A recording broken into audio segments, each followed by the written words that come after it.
Hey guys, this is Arsenal Giants PS3 and this is episode 15 of season 4 of our FIFA 12 Sunderland Manager Mode commentary, and we are now into the month of February. We have 4 matches for you this episode. First off, we have an away match against West Bromwich Albion. That'll be a pretty tough match because it is away from home. Then we have another away match, this time at Blackburn Rovers, again away from home, very tough to play at. Then we have a home tie against Manchester United in the FA Cup. That'll be a reasonably tough match, although we do have the home advantage. And lastly, we have a home game against West Ham United in the Premiership. That should be a relatively easy match, although you never know what will happen. And in the Premiership, last episode we went on that brilliant consecutive run of 3 clean sheets that really pushed us up the table, got us to 54 points, 3 points out of Arsenal, and level on points with table toppers Manchester City. So our title hopes are looking very promising at this point in time. But as voted by you guys, for goal of the episode, last episode, was the Eunice Belhanda goal against Stoke. It was a great strike from outside of the area. It was very, very close for goal of the episode. A number of you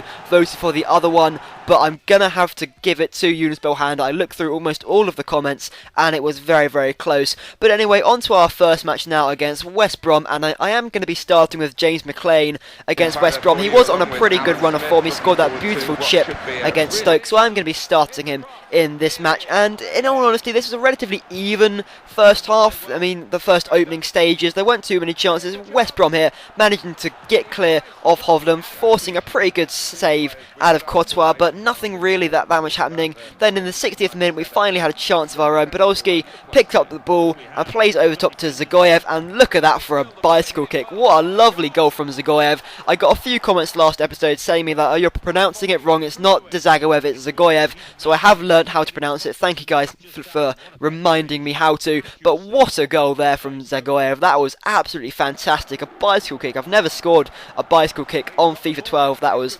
absolutely brilliant and a great way to start off the match. But West Brom didn't just sit down and say, well, they've gone 1-0 up, that'll be it then. They actually put on a lot more pressure, and it was really hard to play against West Brom. They really started creating a lot of chances, and in the 27th minute they had an attack here. Going through and goal, Zoltan Gira forces the ball into the area, and you have to give credit, that was an absolutely fantastic header from Odin Wing, a really strong header. Courtois, maybe his reactions could have been a little bit quicker, but in the end that was a brilliant header and nothing really Courtois could do about it. Eunice Belhanda then tries for the finesse. It was a relatively poor finesse. The rest of the first half wasn't that exciting at all, and at half time it was West Brom 1, Sunderland 1. So in order to really spice up this match and to make it a little bit more interesting, James McLean hadn't really made any impact, so I brought on Oxlade-Chamberlain, and he didn't really have an immediate impact, but Fernandinho threw on goal from the interception and pass, and what a lovely finish that was into the bottom corner. Belhanda or Zagoyev, I think it was, with a through ball, and a brilliant finish into the bottom hand corner. But again, West Brom didn't just sit down and take it. They actually had a lot more chances. Zoltan Gira picked up the ball, has a shot, comes off the post. Courtois all over the place. I tried to tackle it. Obona trying to block the shot, but in the end, Zoltan Gira manages to equalise for West Brom.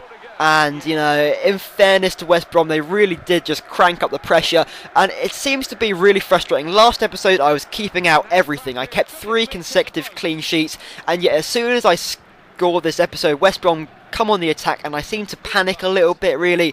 I don't know, but I have a few more attacks. Zagoyev with some great skill there, just has to put it in the back of the net. A great strike, hits the top of the crossbar and comes out. Really unlucky there. West Brom were on the attack again. I thought they were going to steal it, but we do manage to clear it. I thought at this point, alright, 2-2, I'll take that away from home.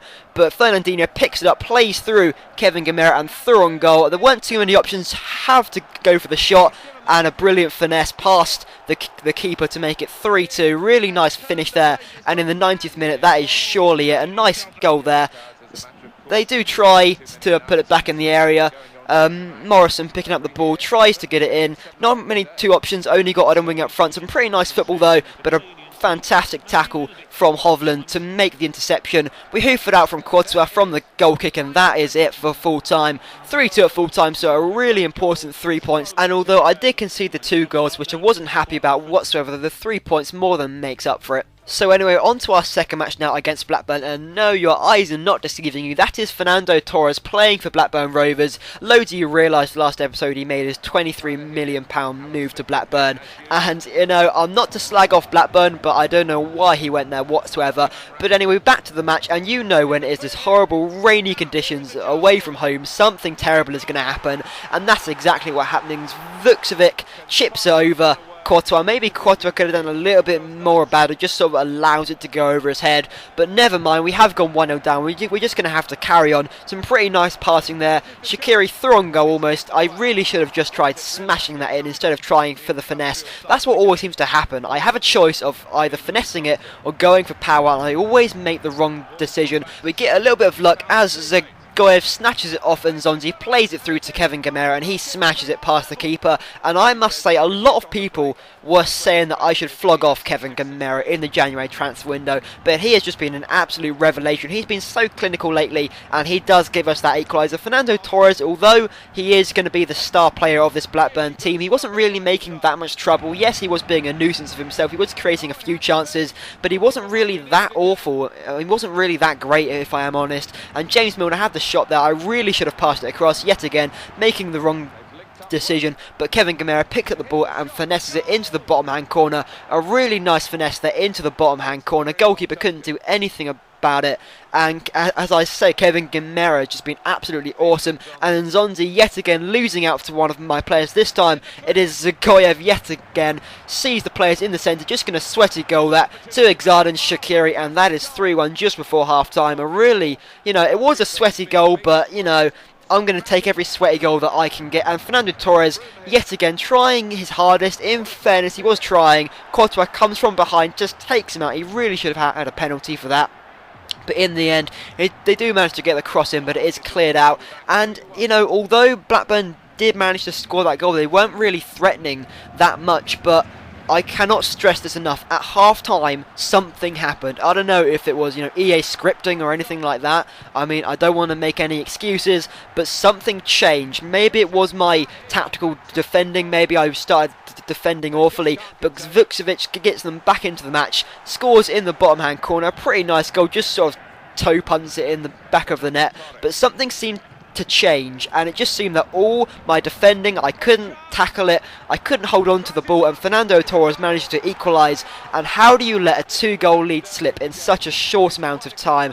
I don't know. Courtois really should be at least getting something on that. Courtois hasn't been that great recently, if I'm honest. Yes, he kept those 3 clean sheets, but he's not been brilliant. Fernando Torres just pulling out all the tricks now, nothing can stop him. Rakitic running through on goal. I don't know whether to tackle or to hold the position, and his shot just goes wide of the post. Something had to change, so I bring on Oxlade-Chamberlain for James McLean, but it didn't change anything whatsoever. Vukcevic had a shot, but a pretty good save by Courtois. I mean, you have to give him credit where credit is due, but Nzonzi heads it back in to Thomas Rosicky, onto Graham Dorrans, and he plays through Fernando Torres, and Torres, as clinical as ever, makes it 4-3, and that was a pretty quality goal. Just manages to toe poke it, or manages to finesse it around Courtois, and again Courtois doesn't really get anything on it at all. And I just think, wow, I can't believe I've lost this match, but we have a chance, and why oh why did I cross that to Oxlade-Chamberlain? Just put it on the floor, Tyler. What were you thinking? And at full time it was 4-3 to Blackburn. I so could have equalised. I could have at least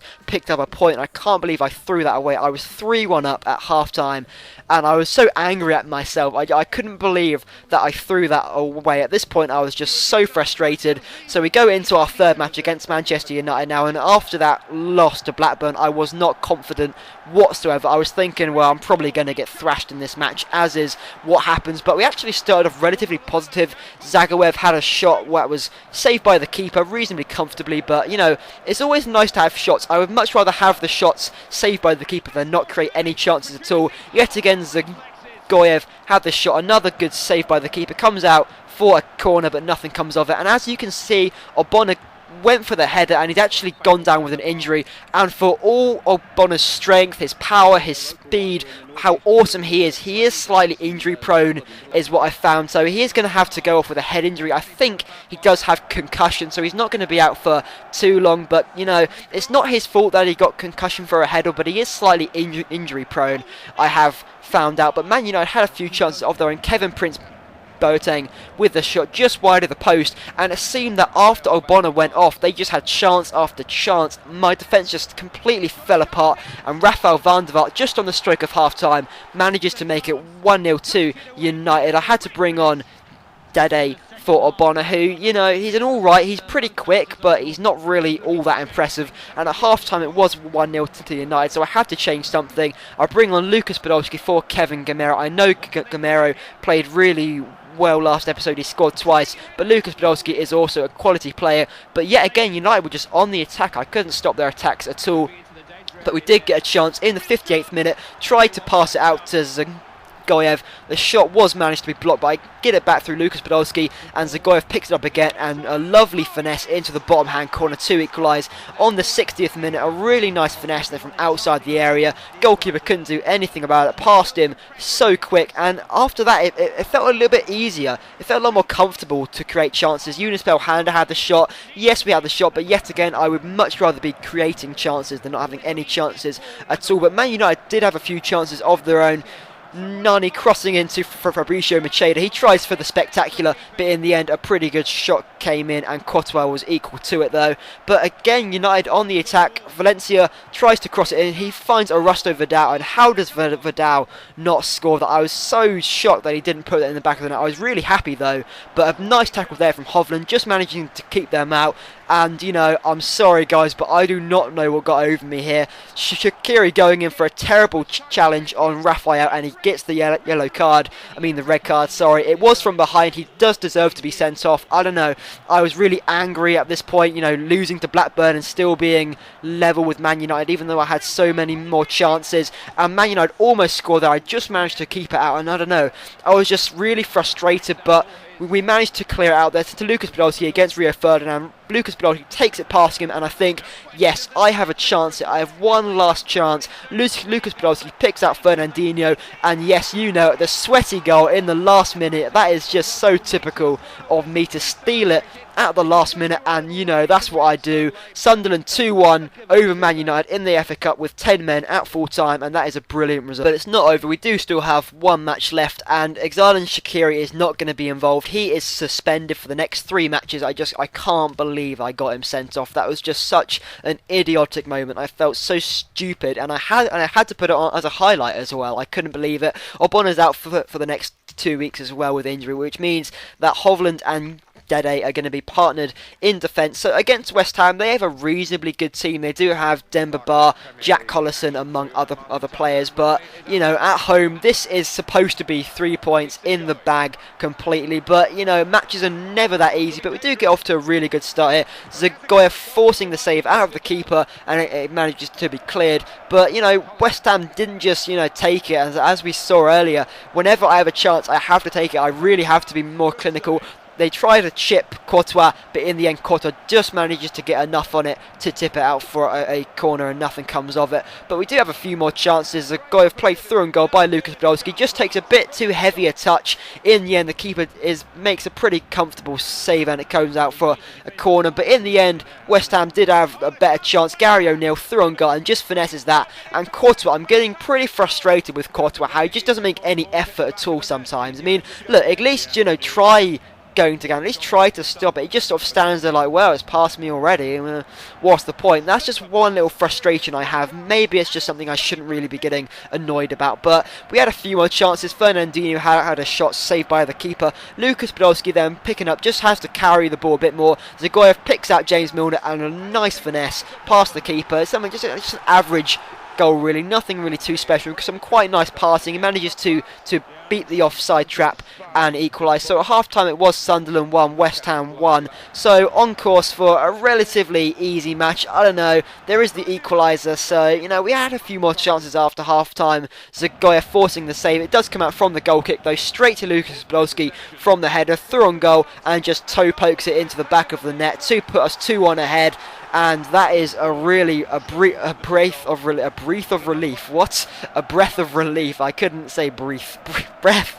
Oh my god. So anyway, we had a few more chances. Lucas Podolski on the turn there. It was with his right foot, so I wasn't really expecting too much. I decided to bring on Williams for James Milner to just sort of keep that defensive solidarity, just sort of keep it simple. Lucas Podolski then went for another shot, and I know I shouldn't really be shooting from that sort of angle, but I'm always hopeful that something could come of it. Something awesome could happen, but it never seems to happen. Some pretty nice defending though, a nice interception, and Lucas Podolski played through on goal all the time in the world, just takes it past the keeper with ease. He completely humiliates him and puts it in the back of the net to make it 3-1 and kill off the match completely. Just see a replay of this, just taking it past the keeper with ease, doesn't need any tricks, doesn't need any fancy flicks, just takes it past him, and at full time it was 3-1 to Sunderland. So again, another well-deserved 3 points, and that leaves us in the Premiership table with 60 points, on the same level as points as Manchester City, and 4 points above Arsenal. Chelsea are still 7 points behind us,